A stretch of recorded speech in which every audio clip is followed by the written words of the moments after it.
A wizard is never late, Frodo Baggins, nor is he early. He arrives precisely when he means to. For anybody who's known me for longer than 5 minutes has figured out that I am a pretty big Lord of the Rings and Tolkien fan. I read the books as a child, and then when the movies came out, I was awestruck. I loved every minute of every movie, and I could point out the differences between the movies and the books, and have most of the quotes memorized. When the quote I'm referencing now with this exchange between Frodo and Gandalf the Grey, this actually doesn't happen in the book, but it is one of my favorite quotes from the movie, and I believe has quite the relevance and significance for us in how we understand God. See, sometimes we think that God is late on us, that Jesus has shown up late. And much like Frodo Baggins, we can sometimes either jokingly say, "You're late," or we can get our backs up about it and be quite upset, saying, "You're late," or maybe a few other words with it. But then we have to recognize that I think, as much as we can say a wizard is never late, we should be able to more so say that the Messiah, or God himself, they're never late. He's never late. And so that is what we're going to be discussing today. I'd like to encourage us to practice patience. And so patience is going to be our main theme. When I graduated from the 8th grade, my Uncle Fred and Aunt Charlene gave me a gold-plated little clock. And engraved on it, it said that our time is not always God's time. Little did I know at the time that I would be using that phrase as my life, or as the story of my life. And so when I would read that back then, I didn't really understand or think much of it. As my life has gone on and continues, I realize how much more and more that statement is true. Our time is not always God's time. And so we can get frustrated when God's time doesn't align with our time. Maybe it is, you are waiting and been praying to God for a physical healing or a healing of a mental illness. Maybe you've been waiting alongside with your spouse to conceive a child, and so you've taken some time in God's time, and you're not too pleased with how that's been turning out. Maybe it's awaiting a new job or employment, or funds for an education, or to be accepted by an education. Maybe it's waiting for Mr. or Mrs. Right to show up and sweep you off of your feet. Whatever it is that you're waiting for, whatever it is that you are petitioning God for and asking him to intervene, to step in and help you, it can be a very tiring, frustrating, annoying time. You can grow weary trying to be patient. And so we grow very impatient. I suspect that the fella in the story we're reading today can identify with you, probably more so than any of us. And if he himself could learn a lesson from what it meant to wait on Jesus, then I hope that we can take away something, because I don't think any of us have been, or maybe you have been, but I don't think any of us can really say that the things that we've been praying for are quite as severe and serious as what Jairus was asking of Jesus. And for some of you, it has been the case in your past. For some of you, it may be the case in your present. And others, it may be in your future. But I encourage you, just like Jairus, to just learn what it means here to be patient. Let's read the story together in Mark chapter 5. Mark chapter 5, verse 21. And we're going to read to the end of the chapter. Mark chapter 5, verse 21.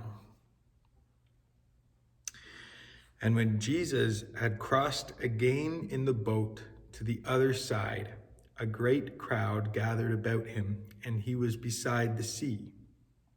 Then came one of the rulers of the synagogue, Jairus by name, and seeing him, he fell at his feet and implored him earnestly, saying, "My little daughter is at the point of death.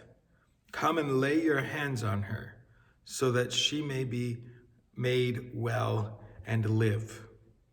And he went with him. And a great crowd followed him and thronged about him.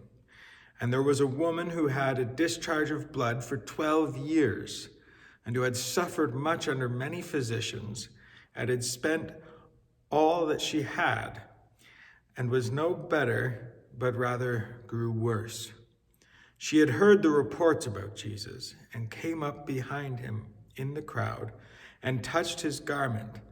For she said, "If I touch even his garments, I will be made well." And immediately the flow of blood dried up, and she felt in her body that she was healed of her disease. And Jesus, perceiving in himself that power had gone out from him, immediately turned around in the crowd and said, "Who touched my garments?" And his disciples said to him, "You see the crowd pressing around you, and yet you say, 'Who touched me?'" And he looked around to see who had done it. But the woman, knowing what had happened to her, came in fear and trembling, and fell down before him and told him the whole truth. And he said to her, "Daughter, your faith has made you well. Go in peace and be healed of your disease." While he was still speaking, there came from the ruler's house some who said, "Your daughter is dead. Why trouble the teacher any further?" But overhearing what they said, Jesus said to the ruler of the synagogue, "Do not fear, only believe." And he allowed no one to follow him except Peter and James and John, the brother of James. They came to the house of the ruler of the synagogue, and Jesus saw a commotion, people weeping and wailing loudly. And when he had entered the city, he said to them, "Why are you making a commotion and weeping? The child is not dead, but sleeping." And they laughed at him. But he put them all outside and took the child's father and mother and those who were with him, and went in where the child was. Taking her by the hand, he said to her, "Talitha cumi," which means, "Little girl, I say to you, arise." And immediately the girl got up and began walking, for she was 12 years of age. And they were immediately overcome with amazement. And he strictly charged them that no one should know this, and told them to give her something to eat. What a story. A story of that all of us will look at and think, wow, that's just a nice story. Everybody wins in the end. The woman was healed of her discharge. The girl was brought back to life and well again. And everybody wins. That's how it seems. But I would like us today to put ourselves in the shoes of Jairus, the father of the young girl, and how we may have felt on that walk from where we saw Jesus and asked him to help to where he finally arrived at the girl's house, at the father's house. My point today is that patience in our circumstance is trusting that Jesus has got this. This is what patience really is. Learning to have patience in our circumstance and trusting that Jesus has got this. If we put ourselves in Jairus' shoes, it doesn't seem like such a nice story. Imagine yourself as being that father. Your daughter is dying. She's been sick for a while. You've exhausted any other attempts or resources for her to be restored. And finally, you hear of this healer man, and you run and you ask him to come and visit your home and make your daughter well. It's your last resort. You know she's going to die soon.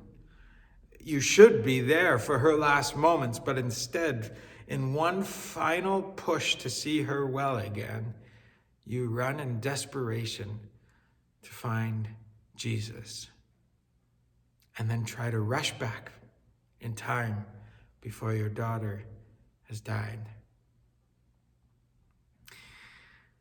Well, rushing didn't seem to be on Jesus' mind.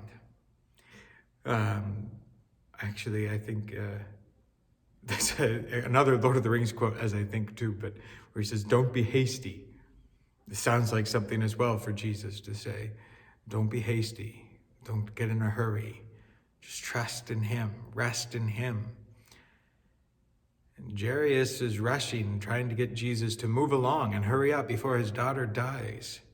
He knows the time is near. He says she's to the point of death. And Jesus agrees.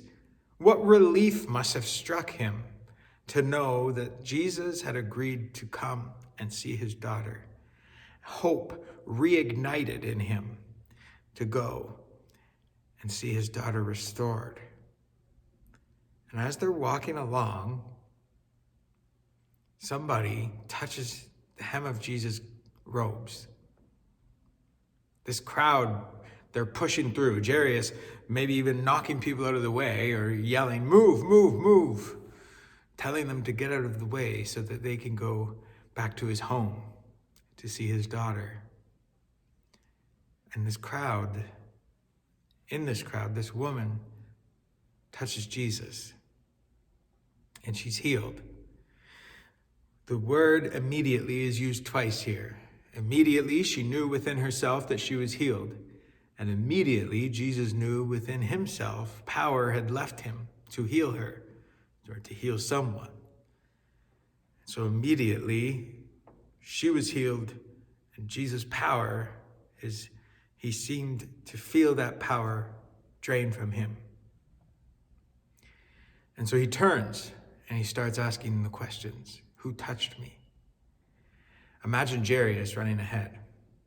We hear it from the disciples. We don't see Jairus' reaction here, but we see the disciples saying, what do you mean, who touched you? Look at the crowd around you, Jesus. Like everybody's touching you. We're bumping into each other. Like everybody is here touching. Like we can't avoid it. It's a big crowd. Jairus, at this point, I'm sure, he's rushing ahead, finally pushing people out of the way, smile on his face, turns around and sees Jesus looking around, standing, not taking another step further, and his heart just sinks. Well, hold on a second. What are you doing? I just told you my daughter's dying, and you're standing around looking for somebody who bumped into you? What's wrong with you? I can imagine Jairus wasn't very happy. I can imagine any of us wouldn't be very happy. I'm assuming and betting that in some of your circumstances right now that you've asked the Lord to intervene on, you're not happy. You've grown impatient. You've gotten tired, weary, frustrated, and angry now because you've come in desperation, and it almost feels like, just like the disciples felt in the boat, that maybe he doesn't care. Does he not care that we're perishing? Does he not care that my daughter's dying? Why isn't he in as much of a hurry as I am? We can get frustrated. We can get angry with Jesus because he's not working according to our time. He's working according to his. Jesus questions this woman and continues a dialogue with her. We don't know how much time he spent there. We don't know how long it took for the woman to confess. We don't know all of these things, and we don't even really and truly know what Jairus' reaction was. Maybe he was a very patient man. I can't imagine, though, a father watching his daughter die would be very patient. As this whole conversation is going and Jairus is getting frustrated more and more by the minute, people come and tell him, why bother the teacher anymore? Your daughter's dead. You're too late. You're too late. And Jesus looks at him and he says, no, he doesn't say this, but he says the Messiah is never late, nor is he early. He arrives precisely when he means to. The Messiah is never late. He says to him, don't be afraid, just believe. Don't be afraid, just trust me. Have a little patience. He challenges Jairus. Jesus challenges Jairus to have a little patience, to trust him. This is what patience is. Patience in the circumstance is trusting that Jesus has got this. Can we trust that Jesus has got this? It doesn't seem like it to Jairus. It doesn't feel like Jesus has got it. But he said, just believe. Don't be afraid. I've got this. So we trust him. We have patience. We wait. Anxiously wait, maybe, but wait. Be patient. Rest in him. Believe. That's what Jesus challenged him to do. Many of you know my story, the ups and downs throughout it all. I've had to wait for many things in my life, unfortunately, and I'm still young. I'm sure I'll have many things to be waiting for in the future. When I was 19, I had already plans to go to university in the fall. And then I got sick. I didn't know what it was at that point. We were still waiting for diagnosis that wouldn't come till mid-fall. But I was excited to go to university, and I felt impressed that this was God's calling on my life, to go to Kingswood University. And so I began the preparations, but then got quite ill. And the doctors had to sit me down and tell me to stay home and to stay where they could continue running tests to figure out what's going on. I had to wait an entire semester again on top of that. And not only that, but after the diagnosis, there would be many times I'd be in the hospital again and have to take time away from my studies. I wasn't happy about that. I was very frustrated during those years. And yet it continued to remind me that God was in control. I always say that I learned more about Jesus in the hospital bed than I ever did at Bible college. And it's true that I continue to learn from him through the negative circumstances in my life, the bumps in the road that continue to point me and draw me closer to him. Just like Jairus, in those moments, we might be thinking we just need to get going. But rather, what we should be doing is seeing that Christ is sufficient, keeping our eyes focused on him and who he is, and see what he's doing. If Jesus has the power to perform a miraculous miracle for that woman who reached out and touched him by faith. And what more could he do? If Jesus could calm the storms, the disciples witnessed it, and they still were questioning. They're probably thinking, we got to go help this guy's daughter. What are you doing? And they have seen him calm the storms in the sea. They've watched him cast out demons. You've seen God move in many other people's lives. You've seen God move in your own life before, I'm sure of it. These are times that we raise Ebenezers and say, God has been my help thus far, and therefore we will trust in him moving forward. Jairus, when he was told that his daughter was dead, he could have thought, just like a couple weeks ago when Pastor Magali preached on John chapter 11, when Lazarus died. Jairus could have had the same frustration with Jesus that Mary and Martha, Lazarus' sisters, that they had. If you were just here sooner, Jesus, he would have been healed. If you were just here earlier, if you didn't wait, if you arrived sooner. But no, Jesus' time, God's time, is not always our time. And we don't understand why, but we know that through the healing, God was glorified. Through the resurrection of this young girl and of Lazarus, Jesus was glorified. God was glorified. His glory was revealed. The glory of God was shown.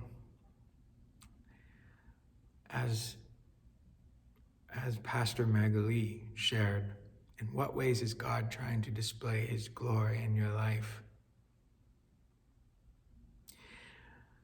As Jairus was told the news and Jesus turned to him and said, don't be afraid, just believe. They walked and Jesus answered the prayer. I don't know what it is what's going on in your circumstances. I don't know what it is that you're dealing with in your own life. But maybe some of you are feeling impatient like Jairus, desperate like Jairus, and you feel like God's just dilly-dallying along the path, stopping and smelling the roses, but he's doing important work. But it just doesn't seem to be serving us right now. And because of that, we aren't able to appreciate it as much. Where are you the most impatient in your life right now? What is it that you are most impatient about? Is it in your job? Is it in your health? Is it in the health of someone in your family? Is it in trying to conceive? Is it in trying to get more money? Is it in trying to find the right one to marry, to spend the rest of your life with? Where is it that you're most impatient? Is it with an individual? Is it in a conflict situation? Where are you most impatient? Now, with that impatience, ask yourself, how much of this have you been trusting to Jesus? How much are you yielding and not worrying, not being afraid, but just believing? Patience in your circumstance is trusting that Jesus has got this. How are you paying attention to what Jesus is doing in your life or in that particular circumstance? And more importantly, are you enjoying just being in the presence of Jesus himself, knowing that he has everything under control, and that whether your daughter lives or dies, that God is in control? Is Jesus enough for you? Do you trust him? We want things to happen now and our way, but our time is not always God's time. Patience in our circumstance is trusting that Jesus has got this. Write down what it is that you're asking of God right now. Are you being impatient with it? And then pray for patience. Share with your spouse or your accountability partner or a trusted friend and ask them to pray with you that you would not be afraid and just believe and be patient and trust God. The truth is, just like the old wizard Gandalf the Grey, the Messiah himself is never late, and nor is he early, but he arrives precisely when he means to. Let's trust God's timing and not get caught up in our own, especially these days, during a pandemic of all things. Let's trust that our time isn't God's time, and he knows, and he's got this. We just have to not be afraid and believe. God bless your week, and we'll see you whenever.